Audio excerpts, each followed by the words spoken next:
Wallis Simpson was an American socialite whose relationship with King Edward VIII of the United Kingdom triggered one of the greatest crises in the history of the British monarchy. Born Bessie Wallis Warfield in Pennsylvania, she came from a family that, although once well off, was undergoing clear financial decline. From an early age, she displayed an uncommon determination and ambition. Her charisma and sophistication led her to mingle with high society, but it would be her romance with Edward, the heir to the British throne, that would make her a controversial and fascinating historical figure. This biography recounts her life, from her origins in the United States to her role as Duchess of Windsor, culminating in the sad end that accompanied her final years.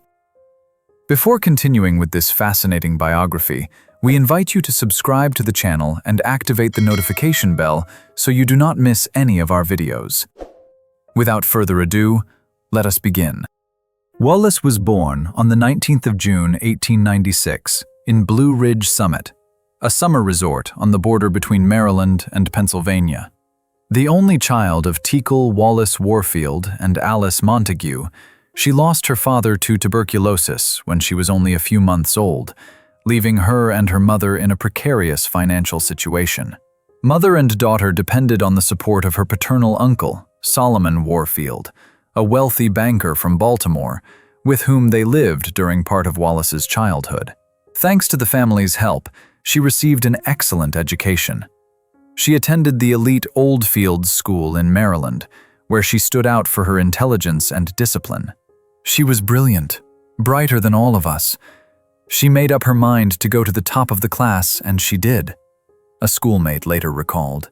From a young age, Wallis cultivated impeccable manners and a firm determination to achieve her goals. In 1916, in the bloom of youth, Wallis met naval aviator Earl Winfield Spencer Jr. during a visit to Florida.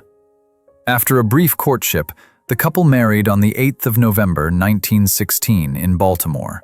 Wallis was 20 years old, becoming the wife of a United States Navy officer. However, the marriage was far from idyllic. Spencer, who served as a naval pilot, was an alcoholic and often disappeared for long periods. On one occasion, he even crashed his seaplane after drinking before flying. During the First World War, Spencer was posted to a base in San Diego, California, where Wallis accompanied him. The young wife endured the typical strains of military life, including aircraft accidents that instilled in her a lifelong fear of flying. The relationship deteriorated with repeated separations. In 1921, Spencer abandoned Wallis for several months, and in 1923, when he was assigned to a mission in the Far East, she chose to remain in the United States. During that period of separation, Wallis began an affair with Felipe Aja Espil, an Argentine diplomat, a sign that the Spencer marriage was in deep crisis. In 1924, she traveled to Asia to rejoin her husband, spending a season in China, where she sharpened her social astuteness. An Italian diplomat of the period recalled that her conversation was brilliant, and she knew how to draw out the right topic with anyone. Even so, reconciliation with Spencer failed to materialize. Wallis contracted a serious gastrointestinal infection in China and had to be evacuated to Hong Kong to recover. Returning to the United States in 1925, the couple lived apart and finally divorced on the 10th of December 1927, bringing an end to a turbulent union. By the time her first divorce was finalized, Wallis had already developed a relationship with Ernest Aldrich Simpson, an Anglo-American shipping executive. Ernest Simpson left his first wife to marry Wallis, and the wedding took place on the 21st of July, 1928, at the Chelsea Register Office in London. Through this marriage, Wallis entered the social circles of British high society at the close of the Roaring Twenties. The couple settled in an elegant flat in Mayfair, with several servants, and Wallis soon adapted to the lifestyle of the well-to-do London elite. However, financial difficulties loomed. The Simpsons' lavish way of life exceeded their means, and in 1929, after the Wall Street crash, Wallis lost much of her investments just as her mother died destitute.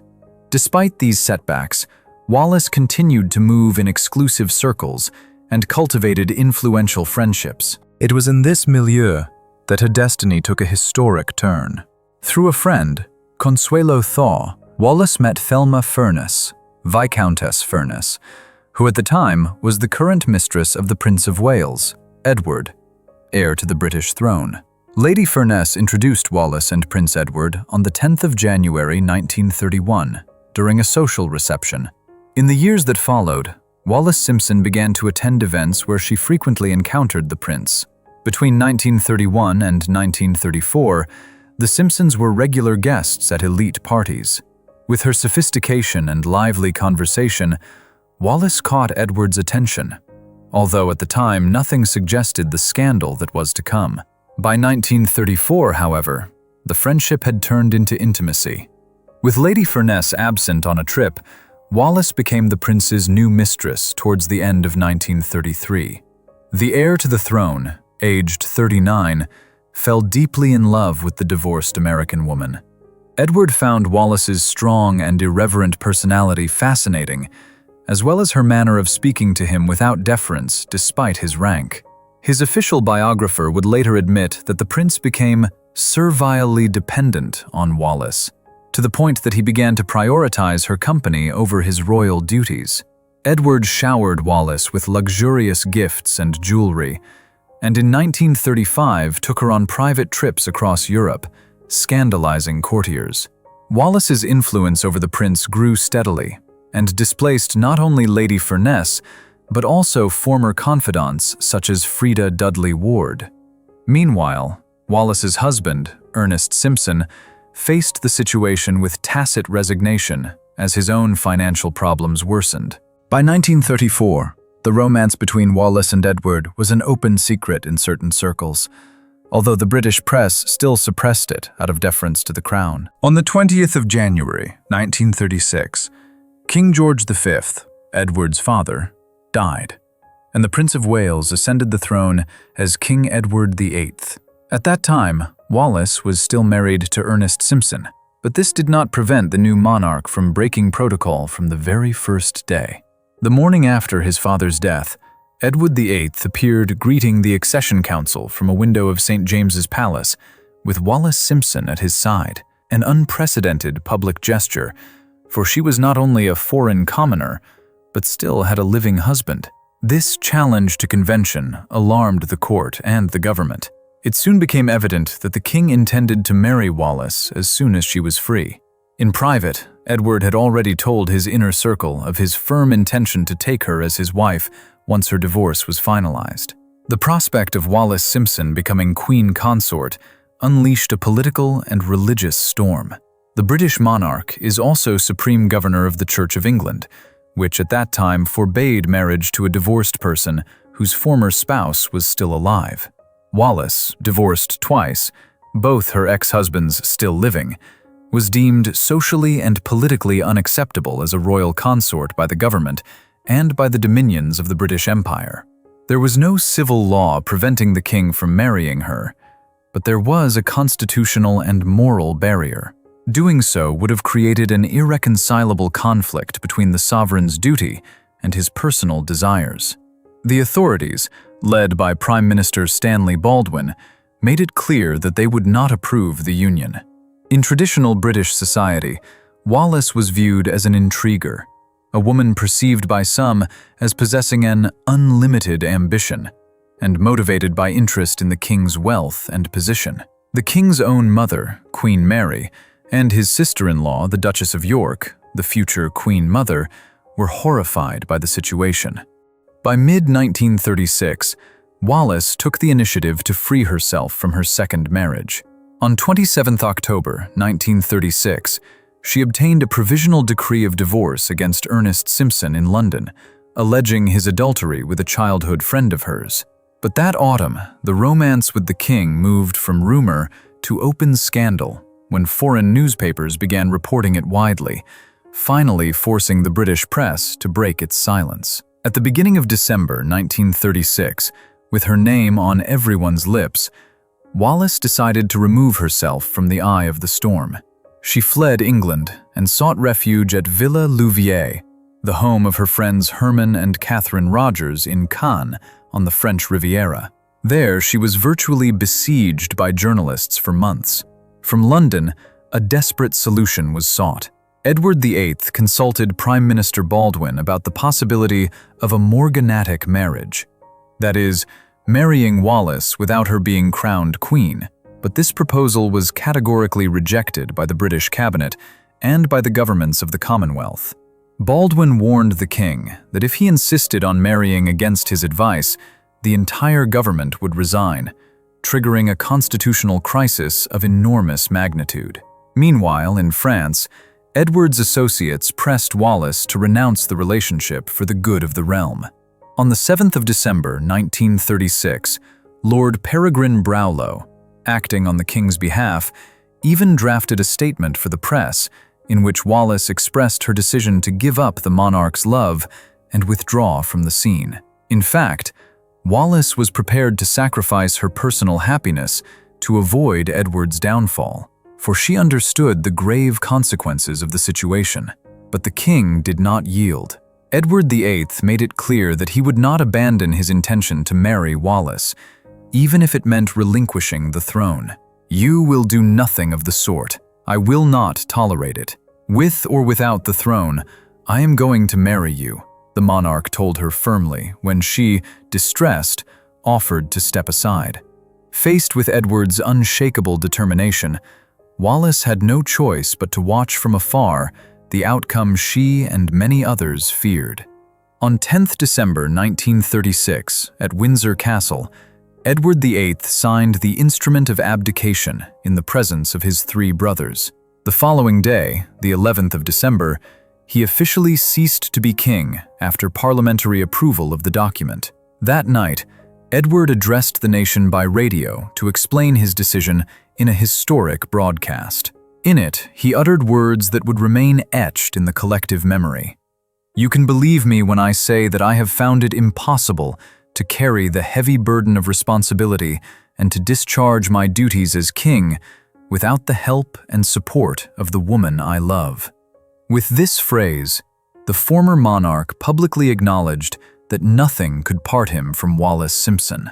Upon hearing the news of the abdication, Wallis reacted with a mixture of love and fury. "The damned fool!" she exclaimed, berating Edward for sacrificing the crown.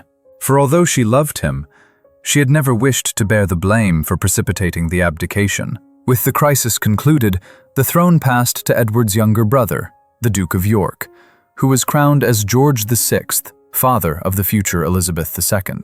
Edward, now a high-ranking but idle prince, departed into exile in Europe. He was granted the title Duke of Windsor, but his newly minted title came with the bitter caveat that Wallis would not receive the style of Her Royal Highness.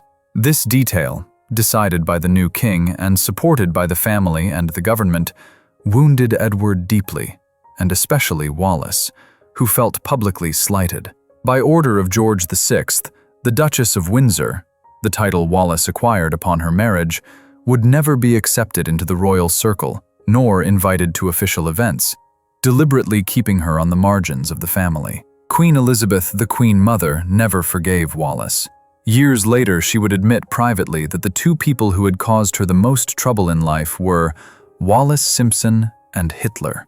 After the storm, the two lovers were finally able to reunite. Wallis's divorce from Ernest Simpson became final in May 1937, and she, having resumed her maiden name Warfield for a few days, was now free to marry.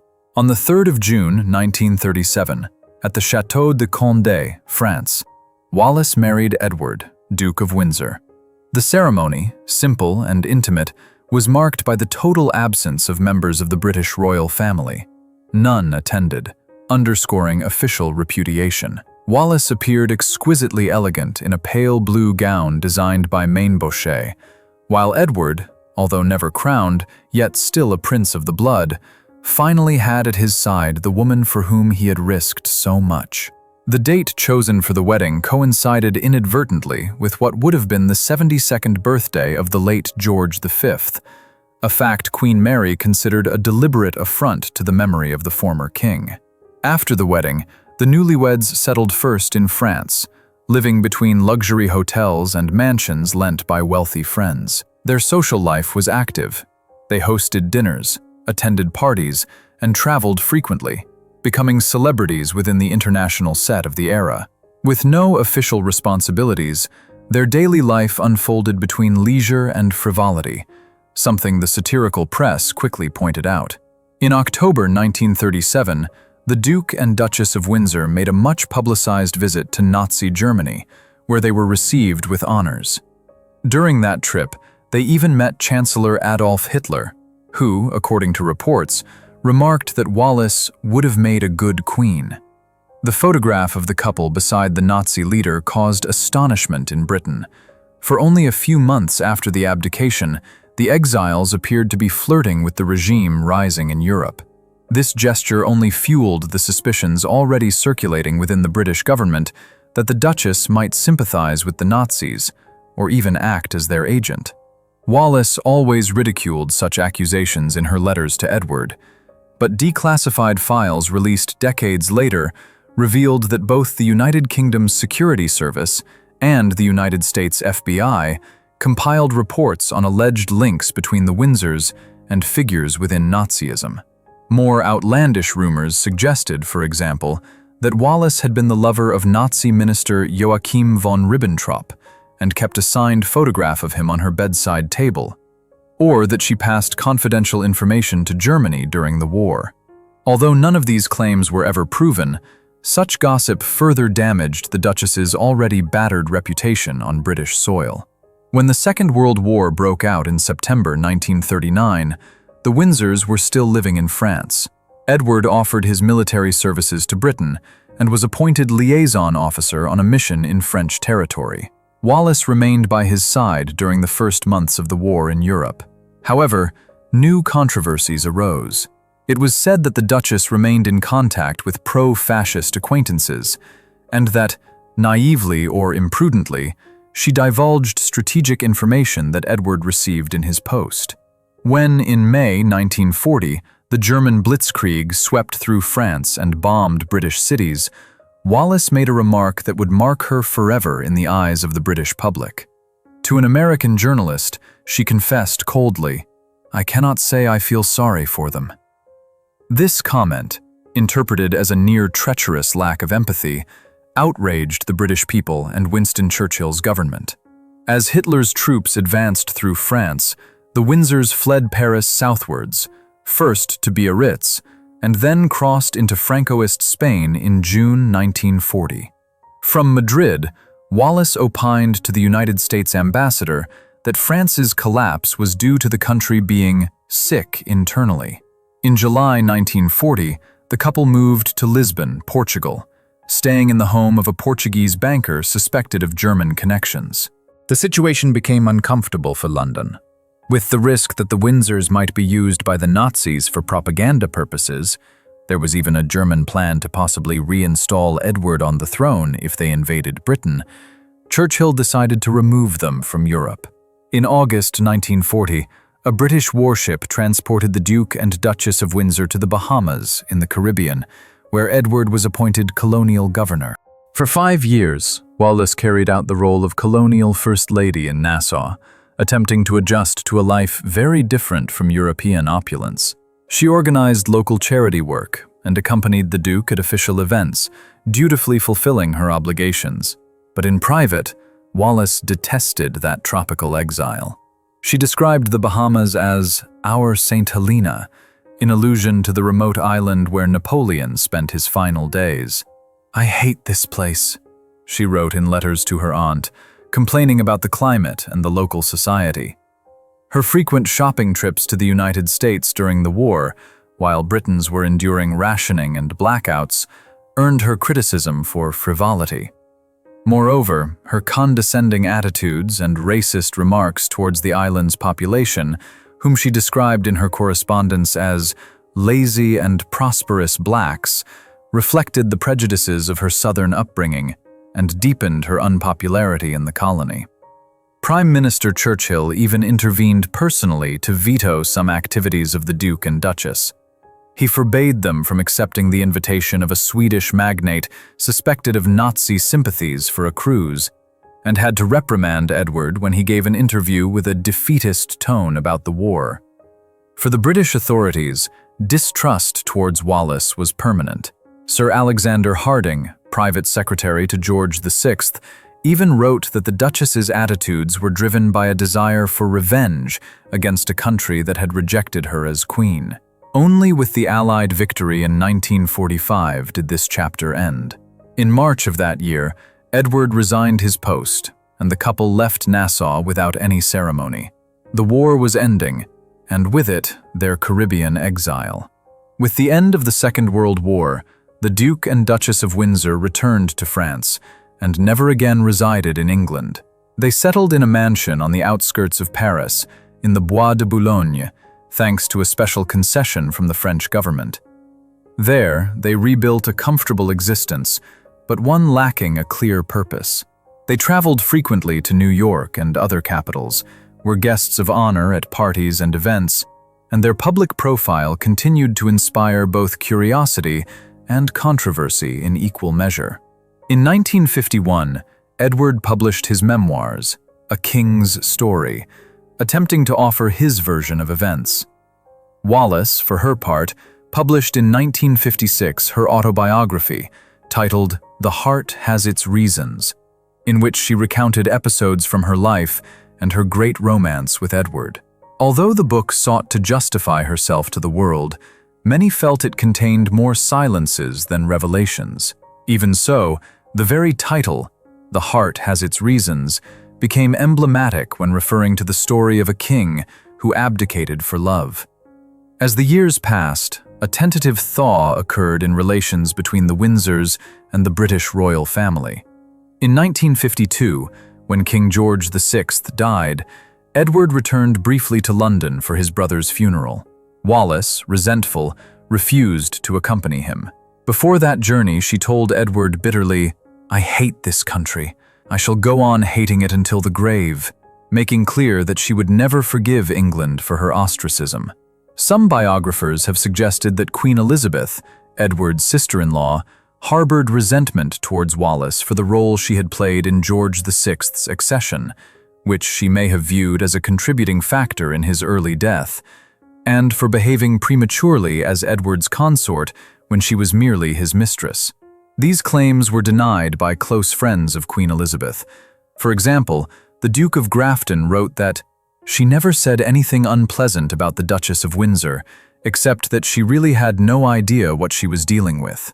For her part, the Duchess of Windsor referred to Queen Elizabeth as Mrs. Temple and cookies, alluding to her solid figure and her fondness for food. The new sovereign, Elizabeth II, young and discreet, maintained official distance for years, but allowed some gestures. In 1965, the Queen and her husband, the Duke of Edinburgh, paid an informal visit to the Windsors in Paris, in what was an act of courtesy and late reconciliation. The following year, Elizabeth II invited Edward to London to take part in the unveiling of a commemorative plaque to Queen Mary, his mother, and Wallis was also present at discreet family gatherings. However, the Duchess of Windsor never received the title of Her Royal Highness, and this remained a thorn in her pride until the end of her days. The 1950s and 1960s passed for the Windsors amidst travel, gala dinners, and sometimes controversial friendships. In France, they developed a close relationship with Oswald and Diana Moseley, well-known British fascist leaders in exile, with whom they shared certain political views. Indeed, Diana Moseley remarked that the Duke and Duchess of Windsor agreed with them that Hitler should have been given free rein to destroy communism. Edward himself wrote an article in 1966 in which he opined that it would have been in Europe's best interests to let the Nazis annihilate the Soviets, while the rest remained neutral. Such public statements only confirmed, in the eyes of many, the couple's misguided affinity with fascism, and complicated any rehabilitation of their image in the United Kingdom. In May 1972, Edward, Duke of Windsor, died in Paris at the age of 77 from throat cancer. Wallis, now a widow, returned briefly to England to attend her husband's funeral in Windsor. During that visit, she stayed for the first time inside Buckingham Palace, a late gesture of acceptance. It is said that the Queen Mother, despite everything, sent flowers to Wallis with a note that read, "With friendship, Elizabeth." After bidding farewell to Edward, Wallis returned to Paris, where difficult years awaited her. Without her life's companion, the Duchess spent her final years practically alone, ill and reclusive. She suffered from dementia and was physically frail. By 1976, she could no longer hold a coherent conversation. She had entrusted her affairs to her lawyer and guardian, Suzanne Bloom, whose strict oversight isolated her from old friends and acquaintances. Confined to bed, Wallis spent her days in silence in her Parisian mansion, attended only by her doctor and nurses. On 24 April 1986, Wallis Simpson died at her residence in Paris, aged 89. Her death marked the epilogue of one of the most notorious love stories and scandals of the 20th century. By order of Queen Elizabeth II, the body of the Duchess of Windsor was brought back to the United Kingdom. Her funeral was held discreetly in St. George's Chapel at Windsor Castle, the same setting for so many royal ceremonies, and was attended by the Queen, the Duke of Edinburgh, Prince Charles and Princess Diana, as well as Wallis's two surviving sisters-in-law, the Queen Mother and Princess Alice. Wallis was buried beside Edward in the royal burial ground at Frogmore, near the castle, under a simple stone that reads, "Wallis, Duchess of Windsor." Ironically, she was laid to rest in English soil, within the royal family that had rejected her for so long.